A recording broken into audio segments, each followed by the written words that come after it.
ఓ నమో శ్రీ లక్ష్మీ వెంకటేశ్వరాయ శ్రీ మహాగణాధిపతి నమ.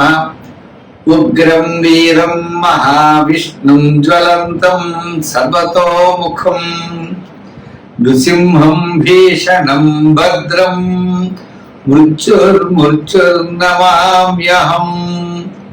ప్రేక్షకులకు నమస్కారాలు తెలియజేస్తూ మనం జూలై మాసంలో మన రాశులకి ఎలా ఉంటాయో తెలుసుకుందాం. జూలై మాసంలో గ్రహాల యొక్క పరిస్థితి ఎలా ఉన్నది, ఏ గ్రహాలు ఎక్కడున్నాయి తెలుసుకుని మనం ఒక్కొక్క రాశి గురించి కూడా తెలుసుకుందాం. అయితే మరి జూలై మాసంలో గ్రహాలన్నీ ఎక్కడున్నాయా అంటే మిథున రాశిలోకి వచ్చేటప్పటికి గురుడు రవి మిథున రాశిలో ఉన్నారు. వృషభ రాశిలో శుక్రుడు ఉన్నాడు. మరి కర్కాటక రాశిలో బుధుడు, సింహ రాశిలో కేతువు, అంతేకాకుండా మరి కుజుడు కూడా సింహరాశిలోనే ఉన్నాడు. మరి సప్తమ స్థానమైనటువంటి కుంభ రాశిలో రాహు ఉన్నాడు. మీనరాశిలో శని. మరి చంద్రుడు 27 రోజులు 27 నక్షత్రాల్లోనూ సంచారం ఉంటుంది. కాబట్టి మనకి మన యొక్క రాశులకి జూలై నెలలో మనం ఎలా ఉంటుంది, ఏ విధమైనటువంటి సులభమైన పరిహారాలు మనం చేసుకోవచ్చు, చేసుకుంటూ ఏ విధమైనటువంటి కార్యాన్ని మనం పూర్తి చేయగలుగుతాం అని మానవుని యొక్క ప్రయత్నం, ఆ ప్రయత్నంతో పాటు దైవ బలాన్ని సంపాదించడం కోసం మనం తప్పకుండా తెలుసుకుంటాం. ఇబ్బందులు వస్తాయి అనుకున్నప్పుడు వాటిని అవాయిడ్ చేస్తాం. అనుకూలంగా ఉన్నప్పుడు కాస్త వేగంగా మన ప్రయాణాన్ని ముందుకు సాగిస్తాం. ఆ విధంగా గ్రహాలు ఎప్పుడు కూడా జ్యోతిషం అంటే కాంతిని ఇచ్చేది, మనల్ని నడిపించేది, మనం చూసుకుని నడిచేది. ఈ విధమైనటువంటి ఆలోచనతో మనం ముందుకెళ్ళాలి. తప్పనిసరిగా ముందుగా మనం మేష రాశి గురించి జూలై నెలలో ఎలా ఉందో తెలుసుకుందాం. సింహరాశి. ఈ జూలై నెల సింహరాశి వారికి అత్యద్భుతంగా ఉన్నది. గ్రహాలన్నీ కూడా చాలా అనుకూలంగా ఉన్నాయి. ఒక శాటర్న్ తప్ప చెప్పాలంటే రాశిలో కుజుడు కూడా ఉన్నాడు. అయితే రవి మంచి పొజిషన్ లో ఉన్నాడు. అలాగే బుధుడు ఏ స్థానంలో ఉన్నప్పటికీ శుక్రుడు, రవి, గురుడు ఇలా మిగిలిన గ్రహాల యొక్క అనుకూలత వలన కూడా ఈ జూలై నెల ఈ సింహరాశి వారికి అత్యద్భుతమైనటువంటి ఫలితాలు పొందగలుగుతారు. కుటుంబ ఆర్థిక సంతానపరమైన వ్యవహారాలు చాలా ప్రోత్సాహకరంగా ఉంటాయి. బంధుమిత్రుల యొక్క సహాయ సహకారాలు అనుకూలిస్తాయి. ఆత్మస్థైర్యం పెరుగుతుంది. ఆరోగ్యం మెరుగవుతుంది. మీ యొక్క ఆలోచనలు, విధానాలు అన్ని అనుకూలంగా ఉంటాయి. అకారణంగా ఏదో కొన్ని నిర్ణయాలు తీసుకుంటారు. అవి జాగ్రత్తలు తీసుకోవాల్సిన అవసరం ఉన్నది. స్వల్పమైన సమస్యలున్నా వాటిని తప్పకుండా మీరు అధిగమిస్తారు. ఉద్యోగపరమైన అభివృద్ధి, నిరుద్యోగుల అవకాశాలు లభిస్తాయి. కోర్టు వ్యవహారాలు లాభిస్తాయి. ప్రభుత్వపరమైనటువంటి విషయాల్లో ఉద్యోగస్తులకి చాలా ప్రోత్సాహకరంగా ఉంటుంది. వృత్తుల వారికి కూడా, న్యాయవాదులకి, కళారంగం వారికి, చిన్న చిన్న వృత్తులకి, కార్మికులకి అనుకూలంగా ఉన్నది. వ్యాపారపరమైన ఆర్థిక లావాదేవీలు కూడా మొట్టమొదటి 15 రోజులు చాలా అత్యద్భుతంగా ఉంటాయి.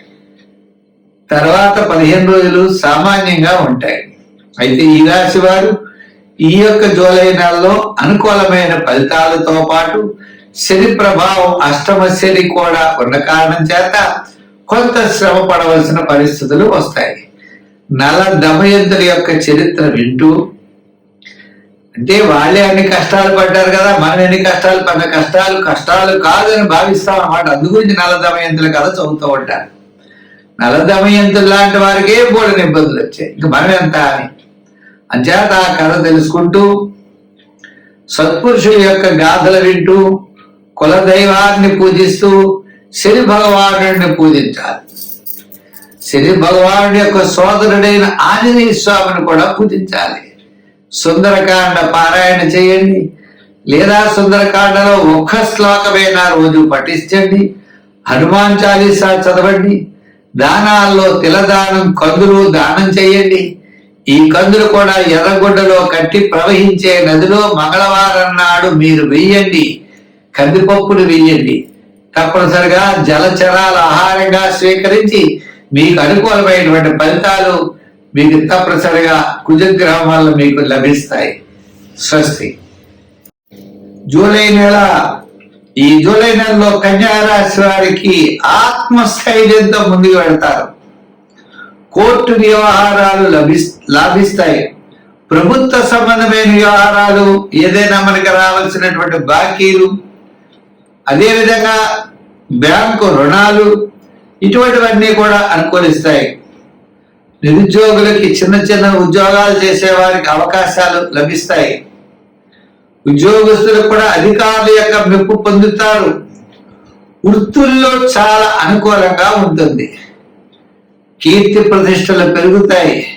కార్మికులకి, చిన్న చిన్న వ్యాపారాలు, చిన్న చిన్న వృత్తులు చేసే వారందరికీ కూడా ఈ జూలై నెల అనుకూలంగా ఉంటుంది. వ్యాపార పరంగా ఆర్థిక లావాదేవీలు ఆషాఢ మాస కారణంగా కొంత తగ్గచ్చు, కానీ తరువాత అయినప్పటికీ కూడా ఈ యొక్క వ్యాపార పరమైనటువంటి ఆర్థిక లావాదేవీలు కన్యా రాశి వారికి అనుకూలంగా ఉన్నాయి. ఎందుచేత అంటే బుధుడు లాభస్థానంలో ఉన్నాడు, రవి దశమంలో ఉన్నాడు. అంచేత వృత్తులు అత్యద్భుతంగా ఉంటాయి. అంటే మీ క్యాలిక్యులేషన్స్, ప్రణాళికలు సక్సెస్ఫుల్ గా ఉంటాయి. ఇంకా రాహు ఉన్నాడు షష్ఠ స్థానంలో, ఆయన కూడా మంచి అనుకూలమైనటువంటి ఫలితాలు ఇస్తాడు. అంచేత వ్యాపార పరంగా, వృత్తుల పరంగా, ఉద్యోగ పరంగా అనుకూలమైనటువంటి వాతావరణం మరి జూలై నెల మనకి తప్పనిసరిగా కనబడుతోంది. అయితే మరి ఇబ్బందులు ఏమిటయ్యా మనకి అంటే, సంఖ్యలో 5, 6 వాడండి. రంగుల్లో గ్రీన్, లైట్ బ్లూ కలర్లు వాడండి. ఇంకా మూడో విషయం ఏంటి అంటే, ఆరాధనలో, దానాల్లో ఉలవలు దానం చేయాలి. ఉలవలు దానం చేయకపోతే గోసేవ చేయండి. కుల దైవాన్ని పూజించండి. ఇంకా మీరు చేయవలసినటువంటి పని ఏంటి అంటే, పెసలు దానం చేయండి. మొలకెత్తిన పెసల్ని ఆవుకు పెట్టండి. ఈ విధంగా చేస్తూ ముందు వెళ్ళినట్లయితే కన్యా రాశి వారికి జూలై నెల ఎంతో శోభాయమానంగా ఉండి మంచి అభివృద్ధిలో ఉంటారు. స్వస్తి.